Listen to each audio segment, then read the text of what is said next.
اسلام کے راستے پر چلیں گے، جو سیدھے راستے پر چلیں گے، ان کو بہکانے کی کوشش کرے گا۔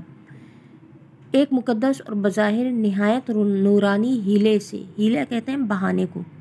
نورانی ہیلے سے آپس میں بھائیوں کے، جن کو کہ خدا نے بھائی بنایا ہے، ہم سب جانتے ہیں مسلمان بھائی بھائی ہیں، نفرت ڈالنے میں کامیاب ہو جاتا ہے۔ یعنی شیطان جو ہے وہ ان سب کے بیچ میں نفاق ڈالنے میں، نفرت ڈالنے میں، مختلف چھوٹی چھوٹی باتوں پر کامیاب ہو جاتا ہے۔ کون شخص ہے جو اس بات کو نہیں جانتا؟ یہ ایک قرآنی آیت ہے جس کا ترجمہ ہے، جس شخص نے لا الہ الا اللہ کہا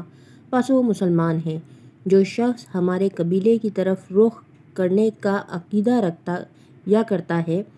پس وہ مسلمان ہے، اور جو مسلمان ہے وہ بھائی ہے۔ امام اعظم کا مذہب مشہور ہے، جس کا ترجمہ ہے،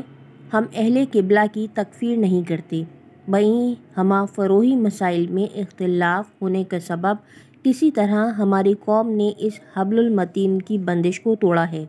یہاں فروعی مسائل سے مراد ہے غیر اہم مسائل یا معمولی مسائل۔ ان کی وجہ سے ہم نے آپس میں مسلمانوں میں اختلافات ہوئے، اور اس کی وجہ سے یہ جو حبل المتین تھی، یعنی اتحاد کی ایک رسی تھی یا ایک جماعت یا گروہ بننا تھا، ہم نے اس بندش کو توڑ دیا ہے، اور رشتہ اخوت کو جسے خود اللہ تعالیٰ نے قائم کیا تھا، ہم نے چھوڑ دیا۔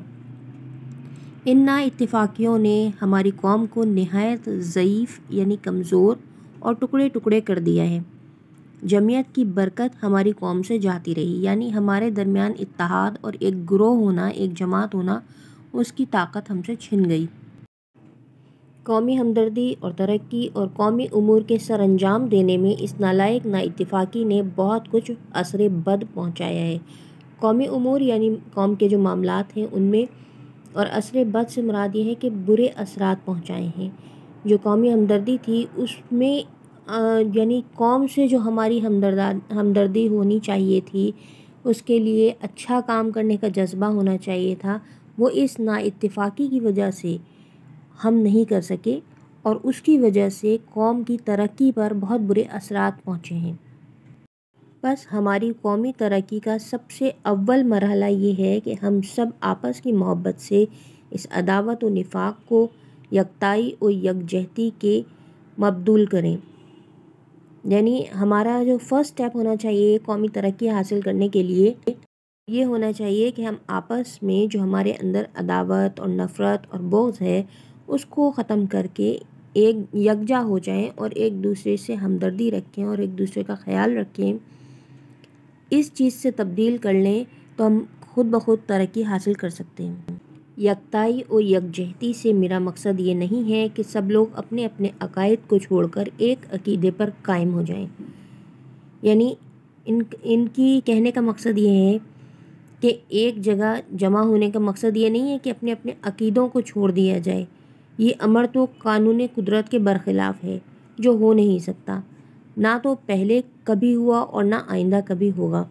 اتفاق کے قائم رکھنے کی جس کی ہم کو ضرورت ہے، ایک اور عقلی اور نقلی راہ ہے جس کی پیروی قومی اتحاد کا ذریعہ ہو سکتی ہے۔ انسان جب اپنی ہستی پر نظر ڈالے گا تو اپنے میں دو حصے پائے گا، ایک حصہ خدا کا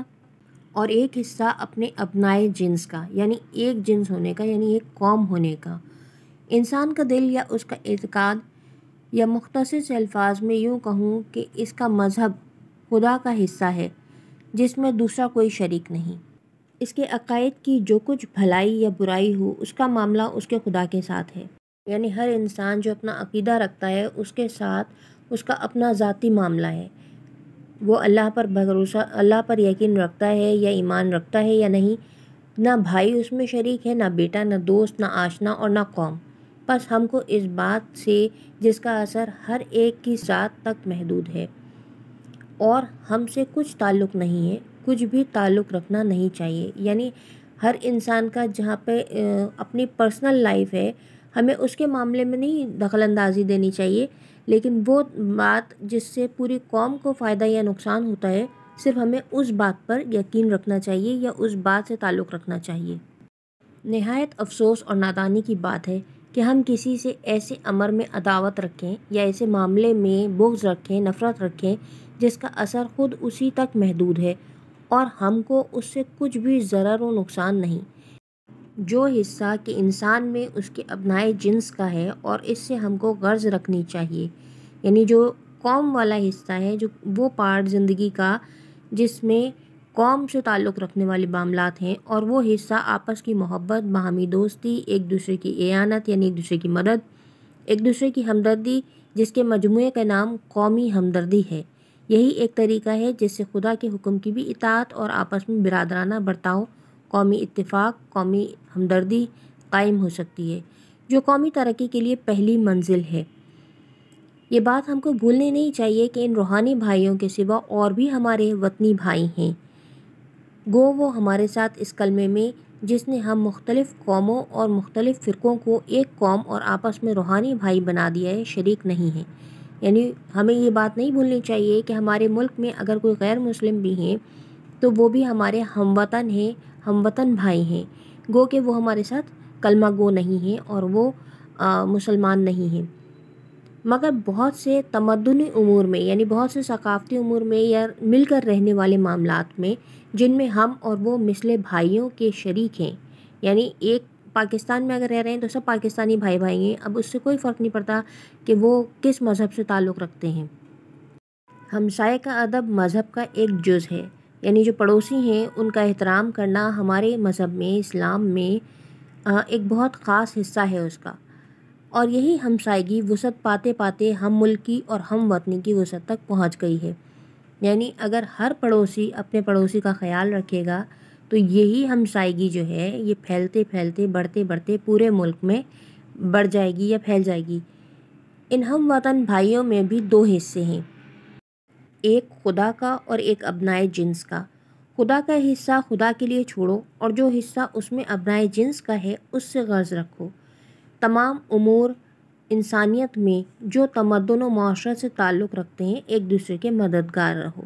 یعنی وہ تمام معاملات جن سے کسی انسان کا ایک پرسنل عقیدہ ہے، وہ اللہ کا معاملہ اللہ پہ چھوڑ دیجئے، اور جو ابنائے جنس یعنی جو نارمل ہماری لائف ہے، جو زندگی ہے، اس میں ہمارے کیا معاملات ہیں، تمام جو انسانیت سے تعلق رکھتے ہیں اور جو معاشرے سے اور جو ہماری تہذیب سے تعلق رکھتے ہیں، اس میں ایک دوسرے کے مددگار رہیں، آپس میں سچی محبت، سچی دوستی اور دوستانہ برادری رکھیں۔ اتفاق کی خوبیاں لوگوں نے بہت کچھ بیان کی ہیں اور وہ ایسی ظاہر ہیں کہ کوئی شخص اتفاق سے بھی ان کو بھول نہیں سکتا، یعنی اتفاق میں ایسی برکت ہے، اس کی اتنی خوبیاں بیان کی گئی ہیں کہ کوئی شخص اتفاق سے بھی ان خوبیوں کو نہیں بھول سکتا۔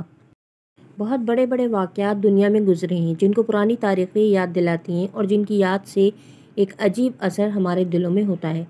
وہ سب باہمی اتفاق کا نتیجہ ہے۔ اس وقت تعلیم یافتہ دنیا میں جو کچھ ترقی یا مہذب ملکوں میں جو کچھ طاقت ہے وہ سب اتفاق کی بدولت ہے۔